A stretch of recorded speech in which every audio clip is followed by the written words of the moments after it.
Photos tell a horrifying story. An American tourist in recovery back in the U.S. and telling his story tonight about a nightmare in Mexico. He was mugged and left for dead. The State Department heightening its warning to Americans traveling to Mexico, where violent crimes are on the rise, even in tourist destinations. Haley Winslow live in LAX with a story that you'll only see here on Fox 11. Haley. He's sharing his story for the very first time and believes that's why he's still here, to help others.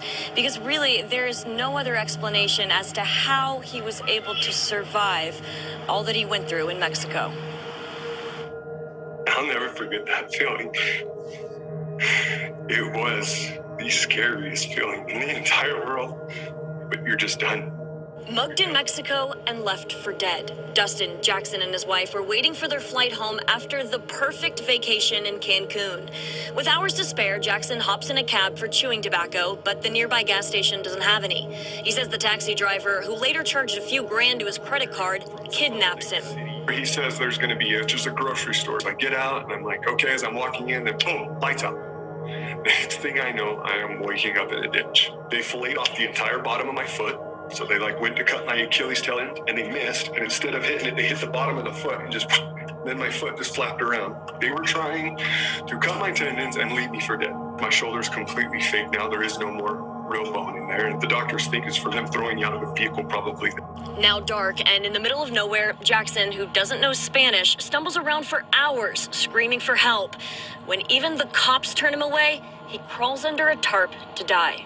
I don't know what kind of power it is, and then when they talk about the mental strength that you have as a human being, because at this point, this is when, however long I was laying there, pretty much just waiting to die, something inside of me, that strength came to me and said, you got family, you got kids, get up. With everything left in him, Jackson gets up and keeps going. And survives thanks to help from a female police officer who stops, renders aid, and eventually gets him back to the airport, where he says he meets another guardian angel. Begging. Hundreds of people walk by, not one person. And finally, this lady from Africa, her flight got canceled. That's why she stopped. Jackson's had 4 surgeries. He can no longer play catch with his daughter or swing a golf club with his son, but knows he miraculously survived for a reason. Following breaking news right now in Connecticut, 2 officers are dead and 1 other is in serious condition after a shooting. It happened in Bristol, Connecticut, just outside of Hartford. CBS 2's Cindy Hsu has the very latest developments from our newsroom this morning. Cindy? Chris and Mary, Connecticut State Police are not releasing many details yet, but here's what we know. Officers were called to a residential area around 11 last night on reports of an officer-involved shooting. This neighborhood is about half a mile from the ESPN headquarters. It's still a very active scene. The crews from our sister station on the scene tell us they saw a SWAT team surrounding a home last night with their guns drawn. It's unclear how the home is connected to the officer-involved shooting or any details about the suspect they were trying to find inside the home. It's also unclear if anyone else besides the officers were shot. Connecticut State Police sent out a tweet asking for thoughts and prayers for the families of the officers. Helping story out of Brooklyn. Police are now investigating a possible motive behind a deadly shooting.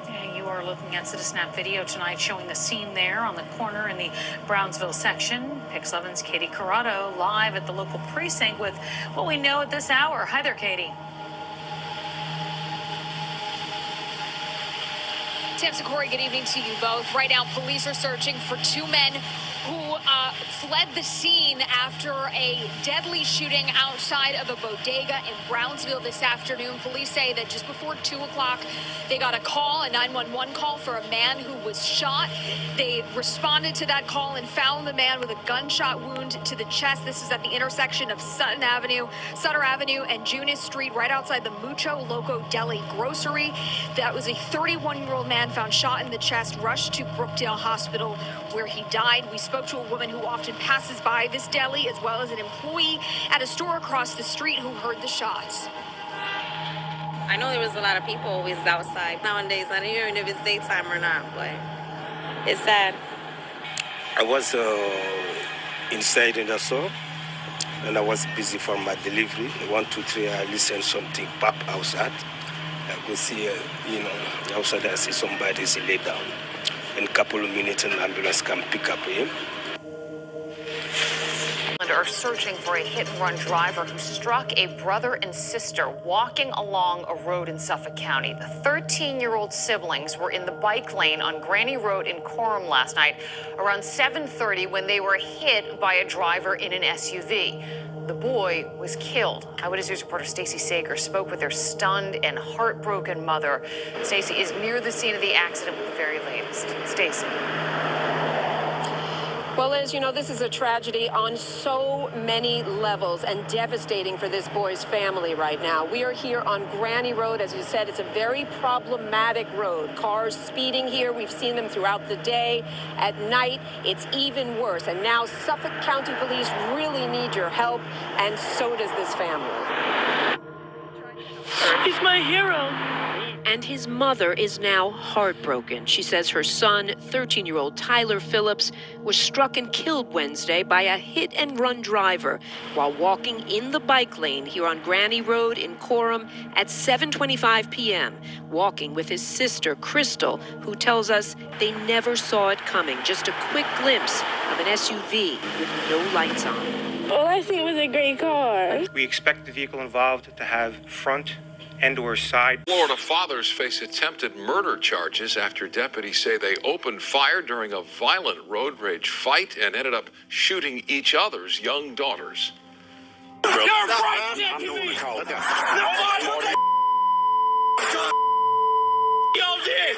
The explosive argument happened in the Jacksonville area on Saturday. Officials say tempers flared as the two men drove erratically around each other, both driving with their families. One of the men pulled out a handgun and tried to shoot out the other's tires, instead hitting a 14-year-old girl. The second father returned fire, striking the other's 5-year-old daughter. Both girls are expected to survive. Any one of us out here tonight who could have been killed. Fear is growing for riders on New York City subways after a teenage boy was shot and killed on board a train headed into Far Rockaway, Queens. Prior to this one, which is the 8th, we've had 7 homicides in the subway system this year. All 7 have arrests attached to them. The Friday afternoon ride home on the A train turned deadly as police say 2 groups of riders got into an argument. The situation escalated when someone pulled a gun and opened fire inside the train car. A 15-year-old was struck. According to police, as the train pulled into the Far Rockaway Mott Avenue subway station, the gunmen and their friends all ran away and escaped. A Good Samaritan dragged the wounded teen off of the train onto the platform, where 2 NYPD officers spotted them and started giving the boy CPR. Paramedics soon arrived and rushed the teen to a children's hospital, where he was pronounced dead. Crazy. What you're watching is surveillance video used in the police investigation showing 6 men walking along 23rd Street in San Francisco's Mission District around midnight Monday. Suddenly, a white sedan pulls up and 3 armed men get out. One is even brandishing an AR-15 style rifle. While some of the victims huddle up against a wall or put their hands up, one man in the yellow tries to fight back. I can only imagine adrenaline just taking over him there. One suspect even threatens to shoot, and when one victim does not back away, the bullet hole can still be seen on the home's garage Friday. It is horrifying what's happening in San Francisco. Those who live in the neighborhood say they had no idea the incident even happened and believe San Francisco has changed in recent years. My kids had to leave the city because it's just been, well, they don't want to raise kids in a place that's so scary, right? SFPD later spotted the getaway car and 3 suspects at a business just 10 minutes north along Folsom. Officers arrested 22-year-old Kamira Richmond of San Francisco. After escaping to the roof, a 21-year-old Kiari Carter and 15-year-old juvenile were arrested.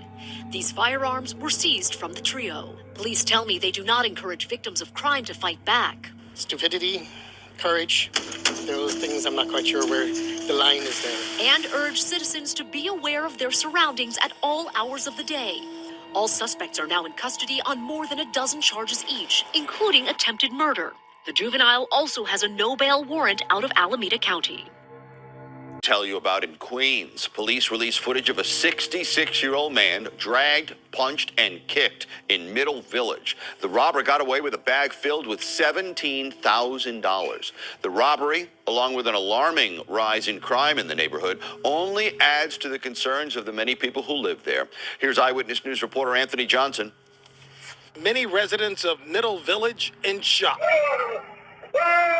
The 66-year-old victim struggled, but was dragged before his bag was taken, which contained $17,000. You wouldn't pick somebody up from the street out of the blue and know they have that kind of cash on them? In my opinion, I don't know. Right. You know, again, I'm not a criminal. Right. Yeah. But you think he was being watched? Oh, absolutely. Police say before the crime took place, the suspect and his accomplice were inside of this local drugstore. One suspect turned his face right toward the camera outside. Police would like to know if you recognize this suspect. A lot of neighbors worry about rising crime in this area. Years ago, it would have been, that wouldn't have happened. Search is on for 4 suspects accused of using a stolen car to mow down an NYPD officer in the Bronx. The CBS News Auntie says video you'll only see here, and more on the police investigation. Exclusive video shows a close call for one of New York's finest. You could see the moments a female police officer and her partner drive their marked vehicle with flashing lights up to a stolen car at the intersection of Westchester and Elder Avenues around 10:30 Sunday night in Soundview. When they get out and try to engage with the suspects, the person behind the wheel floors it, running one of the officers over while her partner fired off his gun at the car, but police say he missed. I just heard 3 gunshots, something like that, and all of a sudden, more hell was breaking loose around here. Noel Rodriguez heard the incident from his bedroom. The wife jumped up out of bed. Police tell us the driver of the stolen car didn't get far, crashing the vehicle into a parked car a half a block away. The 4 people in the car then quickly jumped out and ran away. They don't care. I don't think they care about the future, these young people. I think they just go all out and they don't care. Life is a gift. Each day that we wake up is a gift. So we should,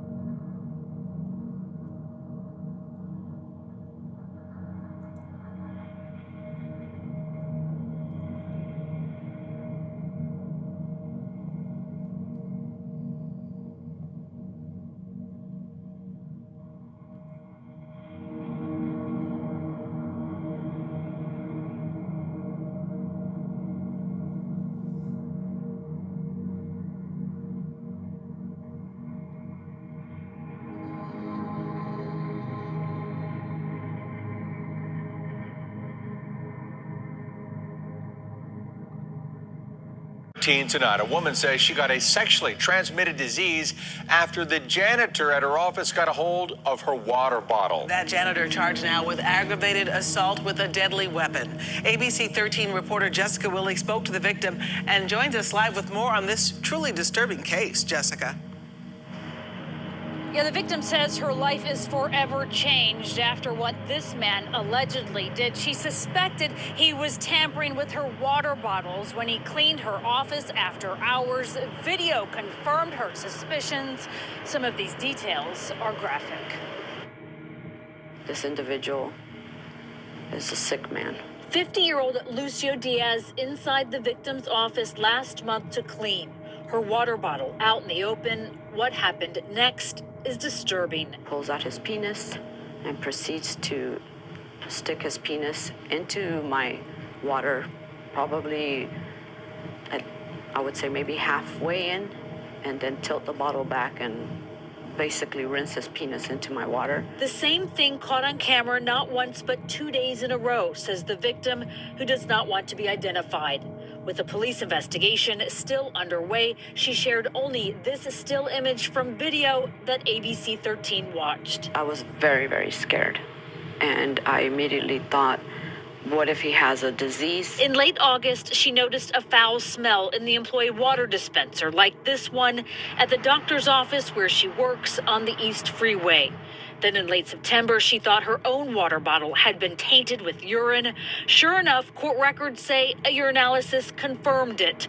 But it was a spy camera she bought that left no questions, she says, and further testing brought devastating news to the married mother of two. I learned that I acquired an STD, for which he has also come back as having tested positive for. Did he violate you? Of course. He did. County former NFL player Antonio Denard was shot and killed outside of a bar over the weekend. So that photo right there was taken of him a few years ago when he spent time with the Jaguars during his NFL career. Police say Antonio was shot early Sunday morning in the parking lot of a place called Legends Bar and Restaurant just outside of Reading. He was taken to the hospital but later died from his injuries. Officials have ruled his death a homicide and are currently investigating. He was 32 years old. Shows of violent purse snatching on Queen Street. It happened last Thursday morning. A 6-year-old woman was walking in the Woodhaven section when a man approached from behind, showed a knife, and grabbed the woman's handbag. In the process, the woman was knocked to the ground and injured her elbow. The bag contained $100 and a cell phone. Police are hoping someone can identify the man in the video. Police in Oklahoma on an urgent manhunt in connection to the gruesome murder of 4 friends, Mark and Bill Chastain, Mike Sparks, and Alex Stevens.